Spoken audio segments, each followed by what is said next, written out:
जय हिंद दोस्तों, स्वागत है आप लोगों का हमारे YouTube channel Hindustan technical research centre में। जैसा कि आप लोगों को मैं बताया था मटेरियल सिलेक्शन क्राइटेरिया के बारे में, मेरी डिफरेंट डिफरेंट लेक्चर सीरीज चल रही हैं, लेकिन अभी ये मैं एक एक करके मैं वीडियो डालता जाऊंगा। तो अभी मेरा वीडियो मटेरियल सिलेक्शन क्राइटेरिया पे है। ये मटेरियल सिलेक्शन क्राइटेरिया का तीसरा वीडियो है। तो चलिए देरी ना करते हुए स्टार्ट करते हैं इस वीडियो को। मटेरियल सिलेक्शन क्राइटेरिया का एक बहुत ही अच्छा टॉपिक आता है जिसमें हम एंगल ऑफ रिपोज को कैलकुलेट करते हैं, जो कि टॉपिक आप लोग देख सकते हैं। ये मटेरियल सिलेक्शन क्राइटेरिया का एक बहुत ही अच्छा टॉपिक होता है। इसको हमें इसके बारे में स्टडी करना बहुत ही ज़्यादा ज़रूरी होता है। जैसा कि मैं पहले आप लोगों को फर्स्ट वीडियो में बताया था बल्क डेंसिटी को कैलकुलेट करना, फिर सेकेंड वीडियो में मैं आप लोगों को बताया था कि पार्टिकल साइज एंड शेप के बारे में, कि पार्टिकल साइज एंड शेप कैसी होनी चाहिए, जिसमें मैं आप लोगों को ब्रोकन सॉलिड के बारे में बताया था, पिलर्स फॉर्म के बारे में बताया था, पाउडर फॉर्म के बारे में बताया था कि उनकी शेप और साइज कैसी होनी चाहिए। जैसे कि आप मान लीजिए अगर ब्रोकन सॉलिड ले लीजिए, तो मैं उसमें बताया था उस वीडियो में कि अगर ब्रोकन सॉलिड ले लीजिए, जैसे कि अगर कोई मटेरियल आपका कोई भी प्रोडक्ट अगर ख़राब हो गया, आप उसको ग्राइंड करें, तो ग्राइंड करेंगे तो जब वो ग्राइंडर में डाल के आप ग्राइंड करेंगे, जिसमें ब्लेड ऐसे होते हैं, वो तोड़ेंगे जब इनको, तो तोड़ने के बाद उनकी शेप और साइज़ डिफाइन नहीं होते। किसी का ट्रायंगुलर शेप आएगा, किसी का सर्कुलर शेप आएगा, मतलब उनकी कोई भी शेप में वो डिसाइड नहीं आप कर पाएंगे कि वो किस शेप में आएगा। जिस पे मैं आप लोगों को बताया था पार्टिकल शेप और साइज़ वाले वीडियो में। तो उनको अगर हम मान लीजिए आप कि उसको फ्री फ्लोइंग कराएं, अगर मान लीजिए कि ऐसे आप इसको हथेली में रख लें और हथेली में रख के उस मटेरियल को आप भर लें, और इस मटेरियल को आप भर के यहाँ से आप ड्रॉप आउट करा रहे हैं, अगर गिरा रहे हैं इसको, मान लीजिए ये सरफेस है, तो यहाँ पे क्या करेंगे, एक टीला टाइप में बनाएंगे। जैसे कि आप लोग देखे होंगे कि कभी पहाड़ों पे आप लोग गए होंगे तो देखे होंगे कि ये पहाड़ों पे ये पहाड़ टूट के गिरते हैं। तो इनका क्या होता है कि पहाड़ पहले मान लीजिए यहाँ इतना था, अभी टूट के इतना गिर गया, तो अब ये सरफेस से इतना एंगल बनाया। तो ये जो सरफेस से एंगल बनाता है पहाड़, ये इसका हाइट ले लें, और ये जो सरफेस से एंगल बना रहा है, इसी को हम एंगल ऑफ रिपोज कहते हैं। सेम ऐसे ही क्या होता है मटेरियल में, अगर मान लीजिए आप मटेरियल, ये सरफेस है आपका और आप इसमें मटेरियल को यहाँ से गिरा रहे हैं, तो ये मटेरियल क्या करेगा, मटेरियल ऐसे एंगल बनाएगा। इसमें कुछ मटेरियल मान लीजिए हाइट ज़्यादा ऊंचाई का एंगल बनाएंगे, कुछ कम ऊंचाई का एंगल बनाएंगे, कुछ मटेरियल क्या होंगे कि ऐसे फ्लो ज़्यादा होंगे, जिसकी एंगल कम होगी लेकिन मटेरियल फ्लो दूर तक होंगे। तो इनको मेजर करने के लिए क्या करते हैं, हम एंगल ऑफ रिपोज को कैलकुलेट करते हैं। जैसे मान लीजिए कुछ मटेरियल का ये एंगल कम होगा, कुछ मटेरियल ऐसे होंगे कि ये फैलेंगे कम लेकिन इनका एंगल ज़्यादा होगा। तो इन्हीं को हम कैलकुलेशन करने के लिए हम कैलकुलेट करते हैं कि एंगल ऑफ रिपोज। हम एंगल ऑफ रिपोज को कैलकुलेट करना कंपलसरी होता है, क्योंकि एंगल ऑफ रिपोज के कैलकुलेशन से हम मटेरियल के फ्लोएबिलिटी को फाइंड आउट कर सकते हैं कि मटेरियल की हमारी फ्लोबिलिटी कैसी है, मटेरियल कैसे फ्लो होगा। क्योंकि एंगल ऑफ रिपोज अगर बेस्ट होगा तो मटेरियल की फ्लोएबिलिटी बेस्ट होगी, लेकिन उसको प्रोसेस करने के लिए अब आपको तैयार रहना होगा। क्योंकि अगर उसकी फ्लोएबिलिटी ज़्यादा है तो उसकी प्रॉपर्टी अगर थोड़े भी टाइम में आप लोग देखेंगे तो वो लॉस हो सकती है। तो इसमें आप लोगों को बहुत ही ज़्यादा कंट्रोल करना होता है। तो इसके लिए हमें एंगल ऑफ रिपोज कैलकुलेट करना ज़रूरी होता है, क्योंकि अगर मान लीजिए आप ऐसा नहीं कर रहे हैं, तो अगर एंगल ऑफ रिपोज आप कैलकुलेट करेंगे तभी तो पता चलेगा आपकी मटेरियल की फ्लोएबिलिटी कैसी हो रही है, अब मटेरियल कैसे आपका बिहेव कर रहा है, जिसके बेसिस पे हम स्क्रू, बैरल और हॉपर को डिज़ाइन करते हैं। अगर इसको हम कैलकुलेट कर लेते हैं तो स्क्रू, बैरल, हॉपर की डिजाइनिंग हमारी आसान हो जाती है। इसके लिए इसको मटेरियल सिलेक्शन क्राइटेरिया का एक पार्ट दिया गया है, और ये कैलकुलेट करना बहुत ही ज़्यादा ज़रूरी होता है। ये कैलकुलेट आप लोग करने के लिए बेसिकली लैब में क्या करते हैं कि मैं आगे के पिक्चर में दिखाऊंगा आप लोगों को। एक स्टैंड में क्या करते हैं कि फ़नल को स्टैंड में, ऐसे मान लीजिए एक फ़नल है, इस फ़नल को स्टैंड में हैंग करा देते हैं। अब ये सरफेस से एक स्पेसिफिक डिस्टेंस पे होती है। अब इस फ़नल में हम क्या करते हैं कि मटेरियल को डालते हैं। अब इसकी ये यहाँ से हाइट एक स्पेसिफिक होती है, कितने हाइट तक ये फ़नल का लास्ट टिप है। अब यहाँ पे जब हम मान लीजिए ये एच होता है, इसको हम रख लेते हैं। अब यहाँ से गिराते हैं तो ये धीरे धीरे ऐसे ऐसे करके एक टीला बनाता जाता है। अब जैसे ये मान लीजिए यहाँ से ये अगर टच हो गया, आपको ये टच हो गया तो इसकी हाइट आपको डिसाइड है।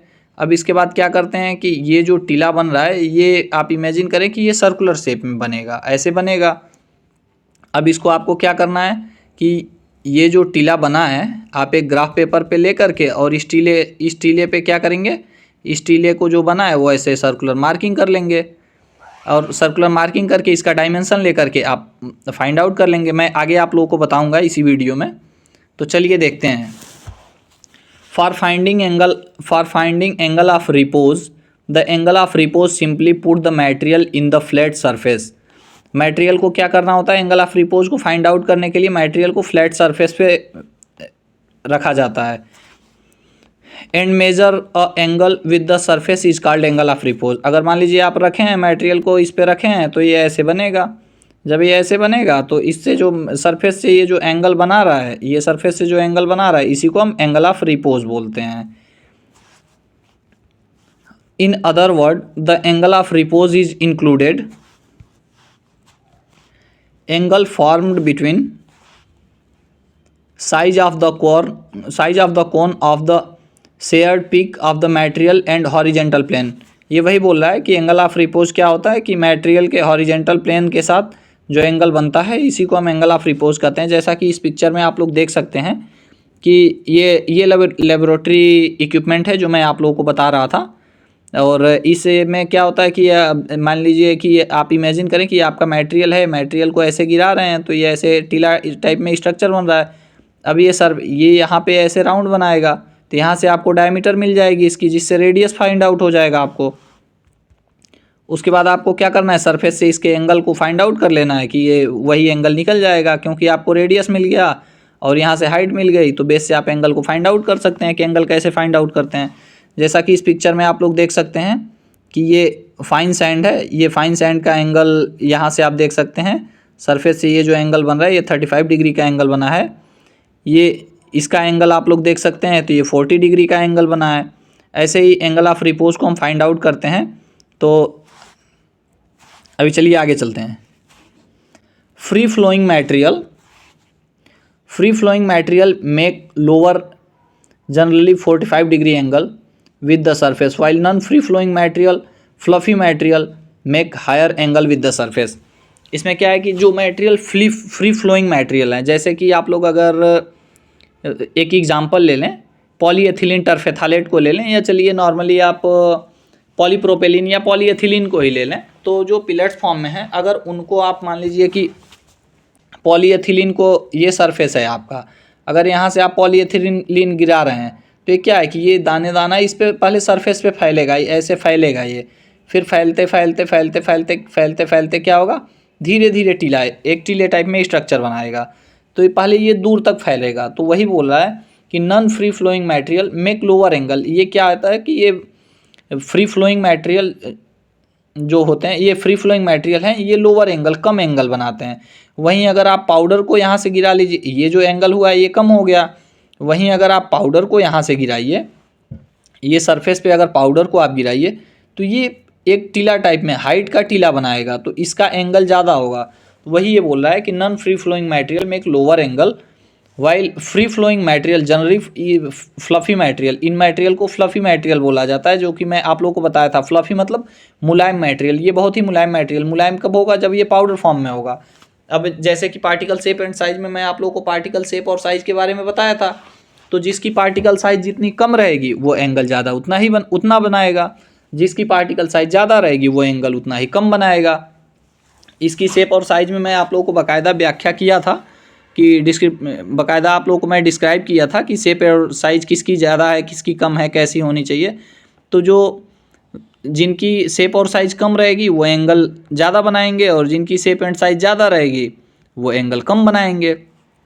तो शेप और साइज उनकी कम है तो फ्लफी मटेरियल बोले जाते हैं, जो कि जनरली पाउडर फॉर्म में आते हैं। तो इसके लिए वो फ्लफी मटेरियल क्या करते हैं, एंगल ज़्यादा बनाते हैं। तो इसके लिए हमें जब एंगल ज़्यादा बनाते हैं तो उनकी जो फ्लो प्रॉपर्टी होती है उसको हम अभी चलिए एक एग्जांपल में देखेंगे आगे। देखिए जो एंगल, अगर मान लीजिए एंगल जो बनाई जा रही है, उस एंगल में एंगल को फाइंड आउट करने के लिए, वैसे तो एंगल के फाइंड आउट करने का चार्ट होता है कि किस एंगल में कितनी फ्लो प्रॉपर्टी होती है। अगर आप देखें तो एक ये आप स्टैंड ले लें, ये आप लैब का एक स्टैंड ले लें और स्टैंड में, ये स्टैंड हो गया, ये स्टैंड में आप क्या करें कि एक फ़नल को होल्ड कर दें। ये फ़नल आप होल्ड कर दिए हैं, ये फ़नल को आप होल्ड कर दिए हैं। अब इसमें क्या करना है कि नीचे एक आप ग्राफ पेपर ले लें। ये आप इमेजिन करें कि ये ग्राफ पेपर आप ले लें यहाँ पे। अभी इसमें क्या करना है कि इसकी एक स्पेसिफिक हाइट ले लें। मान लीजिए आप इसकी हाइट ले लें 2 सेंटीमीटर।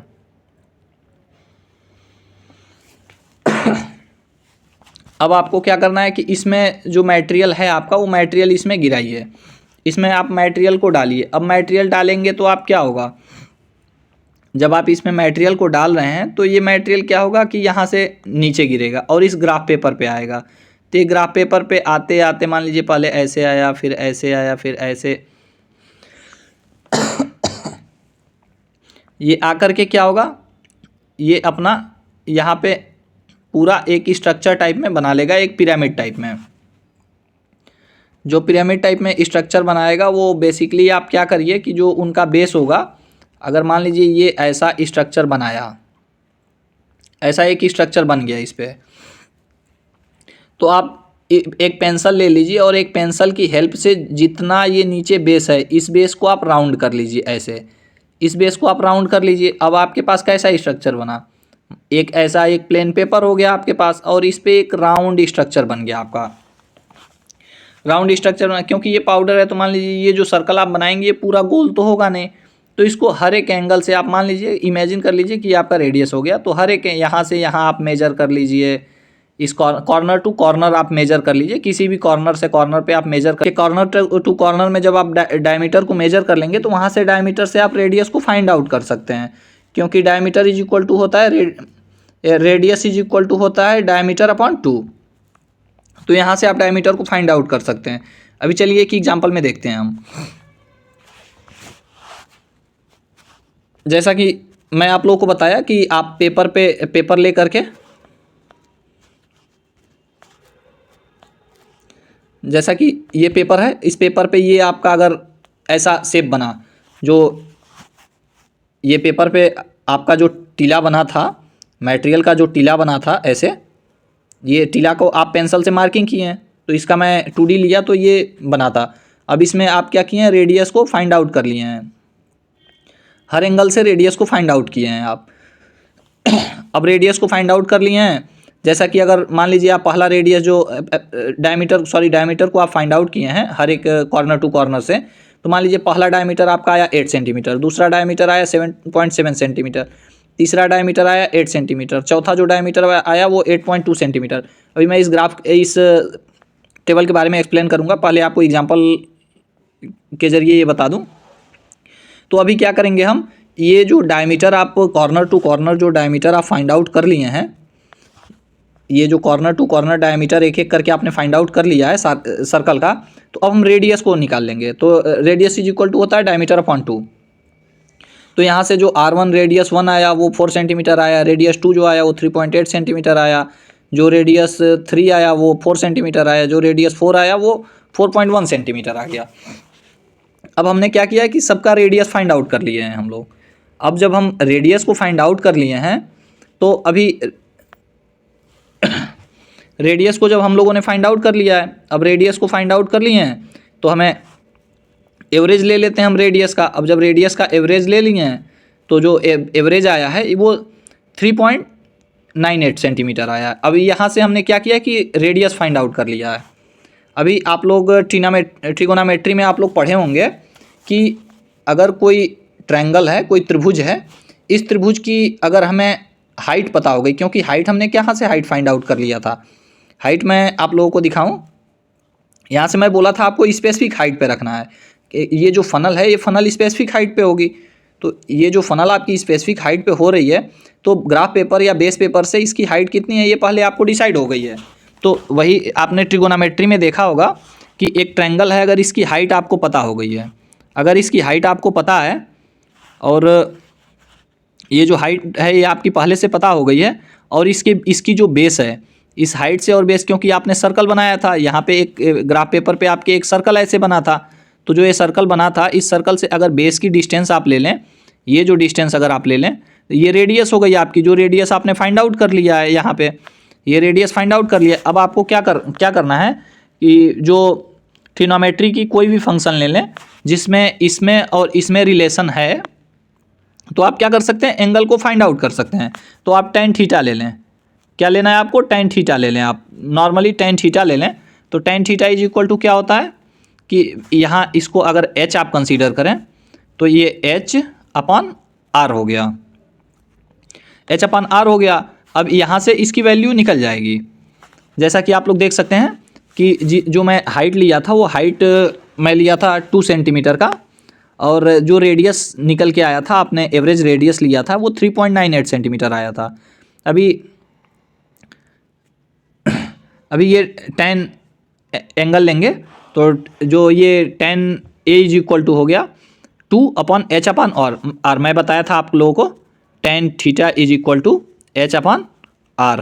तो ये 2/3 कर देंगे तो 0.5 आ जाएगा। अभी क्या होगा कि at the rate is equal to होगा, या a इज इक्वल टू होगा tan इनवर्स 0.50।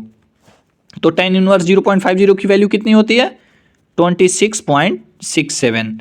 ये फाइंड आउट हो जाता है। तो इसकी जो आपकी जो मैं बता रहा था कि एंगल ऑफ रिपोज कितना हुआ, इसमें इसका ये जो आपने बनाया इसका एंगल ऑफ रिपोज, ये सरफेस से इसकी एंगल ऑफ रिपोज कितनी हुई, एंगल ऑफ रिपोज आपकी हो गई 26.67। तो ऐसे ही एंगल ऑफ रिपोज को फाइंड आउट करते हैं। अभी एंगल ऑफ रिपोज से, जैसा कि मैं बताया था कि एंगल ऑफ रिपोज से हम फ्लोइंग प्रॉपर्टी को डिसाइड करते हैं। तो एंगल ऑफ रिपोज, इसकी एंगल ऑफ रिपोज कितनी होनी चाहिए, तो उसकी फ्लोइंग प्रॉपर्टी कैसी होगी।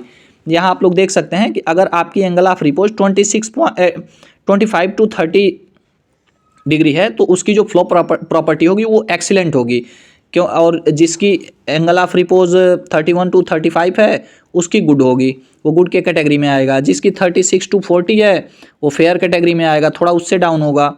जो 41 to 45 है वो पैसिबल होगा, जैसे काम चलाने जैसा है।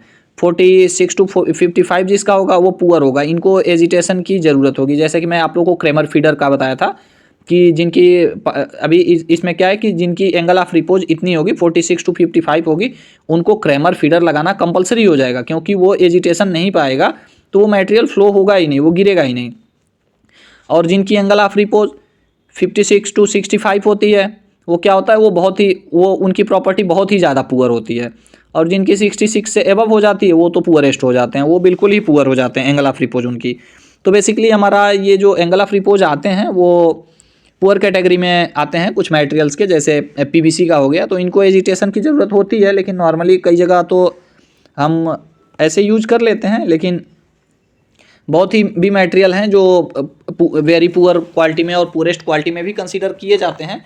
लेकिन अगर आप लोग देखें तो जिनकी एंगल ऑफ रिपोज 25 से लेकर के 30 है वो एक्सीलेंट कैटेगरी में आते हैं। जैसे कि आप लोग देखे होंगे कि पीई या फिर आप लोग देखें हैं पॉलीएथिलीन टरफेथालेट, इनको क्या है आप लोगों को कि इनको एजिटेशन की ज़रूरत नहीं होती है। और ये अगर आप वहीं इन कैटेगरी में अगर आपका एंगल ऑफ रिपोज आप नॉर्मली, अब तो आप इतने एलिजिबल हो गए हैं कि फाइंड आउट करके यहाँ से देख करके और इस टेबल में आप लोग काउंटिंग कर सकते हैं कि किस एंगल ऑफ रिपोज में आएगा तो उसकी प्रॉपर्टी कैसी होगी। तो इसके लिए ये चीज़ें आप लोग को जानना बहुत ही ज़्यादा ज़रूरी थी। तो आप लोग देख सकते हैं कि जैसा कि मैं एक एज्यूमिंग मेथड से आप लोगों को ये बताया, एज्यूम कर करके कि कैसे एंगल ऑफ रिपोज को कैलकुलेट करते हैं। और ये चीज़ें आप लोग को समझ में आई होंगी,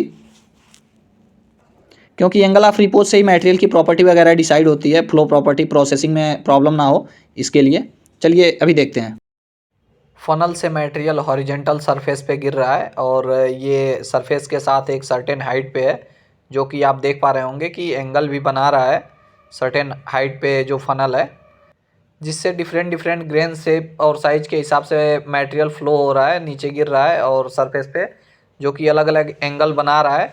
और ये एंगल बेसिस फ्लो प्रॉपर्टी होती है जो आप लोग देख सकते हैं।